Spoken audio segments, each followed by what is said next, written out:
Hello friends, in this video I will show you how to type hash using keyboard.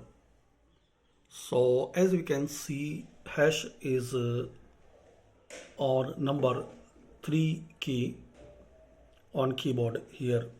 So to type hash, press shift plus hash together.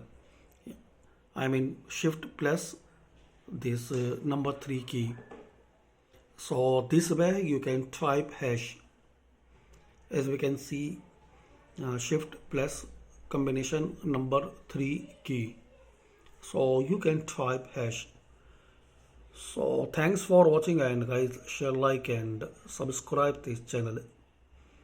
And if you are not able to type hash using the number 3 key, so you have to change your keyboard layout in your Windows 10 or Windows 11.